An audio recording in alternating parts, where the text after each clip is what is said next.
Hi there, welcome to lesson 3.3 of SMM 202, where we discuss YouTube Analytics, Vine, and Pinterest video galleries. Let's begin with YouTube Analytics. Now I'm going to take you into the Video Manager dashboard and show you how you can access the YouTube Analytics so you can find out more about your views and demographics of the users that have viewed your videos. So as soon as you enter your Video Manager, just click on this arrow right here and then go to Analytics. Once you're in Analytics, you'll be able to download reports, let's say for the last 30 days, for the last month, last 3 months, and just click here. Let's say I want to download an extensive report for the last 30 days as to what kind of views I had, where my views were coming from. I can just click on Download Report and then save the file. And that's really if you want to do a split analysis of all of the views and users that you've had and your subscribers, comments, and you'd like to look at it as an overview in an Excel file. However, if you just like to look at an overview, you can just find out more through your YouTube dashboard. So let's look at the analytics overview. Here we can see our total views, estimated minutes watched of our videos, and the total number of subscribers. Now, you'll see a lot of the statistics being zero. That's really because this is a private account. This isn't the official Gradberry account on YouTube. So here we can see some of the videos that we've uploaded. We've had a couple of views here ranging from 1 to 29, estimated total number of minutes that have been watched, the likes that we had. Now here's where things get really interesting. So you're able to look at your demographics of the users that are viewing your videos, so where they're coming from. And you can also look at the gender. Now, in a lot of cases, gender might be not available, and that's because you'll probably only see gender for subscribers. And if you have 0 subscribers, you might not be able to get this detailed data. Then you can also look at the top playback locations. So are your views coming in from embedded players on other websites, or are they coming in from the YouTube watch page? And then also, what are your top traffic sources? So are they from mobile apps and direct traffic, or is it more from view referrals from YouTube?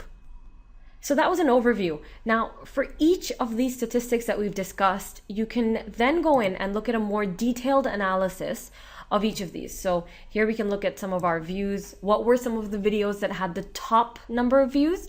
So here we can see that 74.4% of our views were coming from this video, Sneak Peek of Gradberry Academy, and they also showed what were the estimated number of minutes that were watched. Now, why do you think it's important to find out how many minutes were watched of your video? It's really because you want to tell if people are finishing your video, or are they dropping off at a certain point. So are they dropping off at 2 minutes, 3 minutes? Let's say that your video is 10 minutes long and your viewers are dropping off at 2 minutes. Maybe that means that you should make your video shorter next time. Or perhaps it means that at 2 minutes, you lost their attention. So, what's great is that through these statistics, you can find out how you can improve your future videos, and you can also find out where you need to put in your call to action. So if you're seeing that your videos are being stopped at 2 minutes or people are dropping off at that point of time, it might be that you want to place your call to action at 2 minutes, or not even 2 minutes, in fact, before then. So at maybe 1 minute, 57 seconds. So that's why it's important to find out some of these statistics, and you can change your video accordingly. Just because you've uploaded your video doesn't mean you can continuously keep changing it. You can add annotations, you can add call to actions, you can keep adding different forms of CTAs depending upon how your video is performing, and you can also change your future videos depending upon the performance of your past videos. Then you can look at the demographics. So we don't have some of the data available for the selected date range. You might see this sometimes on YouTube. Then you can look at your playback locations, where your plays are coming from, traffic sources, devices as well. Are people watching it from their computers or from their mobiles? Then audience retention, so how long it takes for a person to basically drop off your video. So here we're seeing the average view duration is about 20 seconds. So this is really important because you want to find out how much of your video your users are watching. And we don't have any subscribers, so this will be 0. But you can see over time how your subscribers are increasing or decreasing, likes and dislikes, favorites, comments, sharing, and annotations. Also, you can look at within your inbox. So it's always a good idea to enable private messaging. And that's really because you want to connect with your users and see what they're saying about your brand or about your videos. And they might send you a private message. Hey, I really liked your video. I hope you'll make more. So you want to keep your private messaging on. And then you can go into your inbox and look at some of the private messages from your viewers or subscribers. So that was the YouTube Analytics dashboard. So just remember over time to keep checking your analytics dashboard because you want to see how your statistics are changing and how your engagement is growing and if people are engaging with your call to action as well. So Vimeo versus YouTube. I wanted to take a little bit of time to describe some of the differences between Vimeo and YouTube and how you can decide where you want to place your video. Just remember one thing, that Vimeo is more for non-commercial videos. So if you're looking at creating something more artsy or something that's more for the community and that's not specifically advertising a product, I would recommend posting it on Vimeo. Because Vimeo has very strict community guidelines. And if they believe that your video is very commercial or it's an advertisement, they probably won't allow it or they'll just take it off Vimeo. So if it's more commercial, you should probably stick to YouTube. And Vimeo has a much cleaner and streamlined aesthetic to its appearance. Uploading videos to your page feels like adding to your online portfolio. Everything is organized and easily searchable. You can create pages on Vimeo as well for specific videos that you have. You can create portfolios. Now, previously, people used to use Vimeo to upload their videos as YouTube didn't allow for HD and had a time limit for videos. It was also a lot easier to have your videos converted to the right format automatically by Vimeo. These limitations, however, have now been lifted from YouTube, so you don't necessarily have to worry about this anymore. I would recommend that if you're looking at creating a product explainer video or an informative video, stick to YouTube. Otherwise, purchase Vimeo Plus or Vimeo Pro if it's more of a commercial video. So let's now talk about Vine. What I would recommend is do check out this video because it's a perfect explanation on what Vine is and how it works. Now, Vine allows users to create short videos on the go on their iPhones. It's an iOS app. And Vine was one of the new kids on the block basically just about a year ago. And it became very popular as a social network because people loved how you could create 6-second videos. And there were a lot of brands as well that have been using Vine just to give a very short and snappy introduction to their products. And we were also seeing a lot of celebrities and brands. We're also seeing a lot of celebrities using Vine. However, now what's happened is we now have Instagram video.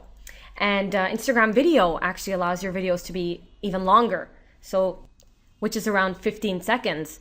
What's interesting to note, however, there is now this rivalry between Vine and Instagram video. Some people prefer to use Vine, some others prefer to use Instagram video.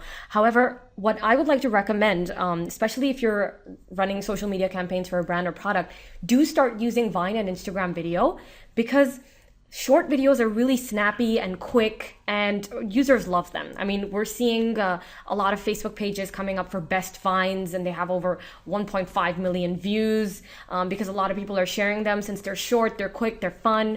So as a brand, if you want to do something different in your social media campaign, I recommend checking out Vine and Instagram video and start creating short videos, maybe around the office, maybe doing fun things with the products that you have because you can get really creative. Even though they're very short duration videos, just remember that the typical user's retention is usually very short. So the shorter the video, the higher the likelihood that a user is going to watch your video. So I do recommend experimenting with Vine and Instagram video and see which platform you like and which platform you'd like to use. And then, of course, you can also embed Vine videos now. So let's say you have a blog and you've started creating several Vine videos. You can embed them within your blog. And it's really cool because you're able to watch the Vine video from the blog itself and you can even hear sound. So it's embedding both video and audio. And it's really cool because it's so short. It's only 6 seconds. So I do recommend to start using both these platforms. So that was Vine. And this is a video that introduces Instagram video. Do check it out. I mean, one of the differences between Instagram video and Vine is obviously the ability to add filters You can't add filters on Vine, and Instagram video also automatically stabilizes your video as well if there's a lot of movement. So there are a lot more features in Instagram video, obviously because they're a lot better funded as well. But do check out both and see which one you like, and I recommend watching these 2 videos as well, as they give a good background as to what you can expect from both platforms. All right, so that was Vine and Instagram video. Pinterest also allows you to embed videos from YouTube into video galleries. So we talked about Pinterest earlier and the power of creating a pin board and how you can have all of these fantastic and visual images on your pin boards, but you can also create Pinterest video galleries. So here's an example of a Pinterest competition where they embedded a video and what they decided to do was get responses to this video. However, the responses were usually in an image format. They weren't video responses. So you can also embed video galleries on Pinterest. However, you can only embed video from YouTube currently. And here we can see Confused.com. This is their Pinterest page. And as you can see, they're embedding all of their YouTube videos on Pinterest as well. So not only do they have a following on YouTube, but they're also embedding their videos onto Pinterest, because then you can also capitalize on the audience that's on Pinterest. And then they can follow your boards of your video galleries and interact with you further. So if you do have a YouTube channel and you've created several videos on your channel, do consider also adding a video gallery on Pinterest of those videos. Of course, I only recommend doing that if your audience is on Pinterest. So if they are on Pinterest, do consider adding a video gallery as well. And that brings us to an end of Social Media Marketing 202. Next in our course hierarchy is Social Media Marketing 203, Blogging for Business, Content Creation, and Management. So if you'd like to find out more about how you can create and start your own blog and how you can blog for a business or a brand, do check out our SMM 203 course, which should be launching shortly. Thanks for watching.